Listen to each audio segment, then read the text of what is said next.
છોટાઉદેપુર જિલ્લાના નસવાડી તાલુકા પંચાયત વહીવટમાંથી આ સમયના સૌથી મોટા સમાચાર સામે આવી રહ્યા છે।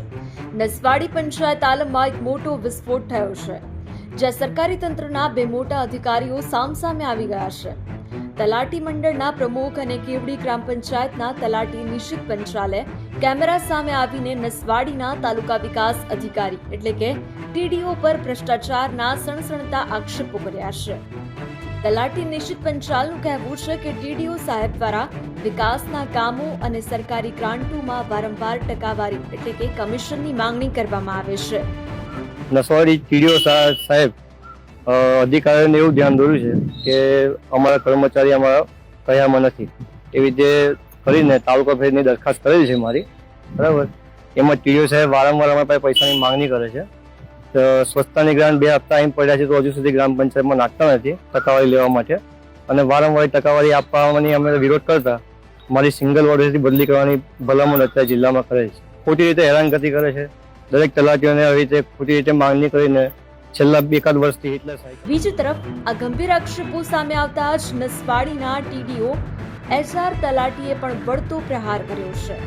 તેમણે તલાટી નિશિત પંચાલના તમામ આરોપોને સખત શબ્દોમાં નકારી કાઢ્યા છે અને તેને પાયાવિહોણા ગણાવ્યા છે। ટીડીઓના દાવા મુજબ સંબંધિત તલાટી વિરુદ્ધ ગ્રામજનો અને ગ્રામ પંચાયત તરફથી અગાઉ અનેક ફરિયાદો મળી હતી। આ ફરિયાદો એટલી ગંભીર હતી કે છેક જિલ્લા કક્ષાએથી લઈને મુખ્યમંત્રી એટલે કે સીએમ ઓફિસ સુધી આ મામલો પહોંચ્યો હતો। ગ્રામ પંચાયત અને ગ્રામજનો તરફથી અહીંયા અત્રે ઘણી રજૂઆતો મળેલી હતી, જેમાં ગ્રામજનો તરફથી પણ જિલ્લા કક્ષાએ પણ રજૂઆતો થયેલી છે। આ રજૂઆતો સીએમ ઓફિસ સુધી પણ પહોંચેલી છે, જે ધ્યાને લઈને જિલ્લા કક્ષાએથી હુકમ કરીને આ તલાટી કમ મંત્રીની અન્ય તાલુકામાં બદલી થયેલી છે। અન્ય તલાટી કમ મંત્રી તરફથી કરવામાં આવેલા તમામ નિવેદનો પાયાવિહોણા અને ખોટા છે। સ્વચ્છતાની ગ્રાન્ટ બાબતે જિલ્લા કક્ષાએથી પણ આયોજન કરવાનું છે। સરકારશ્રી તરફથી ખૂબ જ અગત્યની કામગીરી હોય, ગ્રામ્ય કક્ષાએ એનું સુચારું આયોજન થાય તેના માટેનું પ્રયત્ન કરવામાં આવે છે, જેથી દરેક તલાટી કમ મંત્રીશ્રીને પોતાની રીતે આયોજન કરીને અત્યારે રજૂ કરવા જણાવેલ છે। એટલે અત્યારથી કોઈ ગ્રાન્ટ પ્રક્રિયા કરવાનો કોઈ પ્રશ્ન છે નહીં। તો હાલમાં તો નસવાડી પંચાયત વહીવટનો આ આંતરિક વિવાદ ચરમસીમાએ પહોંચ્યો છે અને સ્થાનિક રાજકારણમાં ગરમાવો આવી ગયો છે।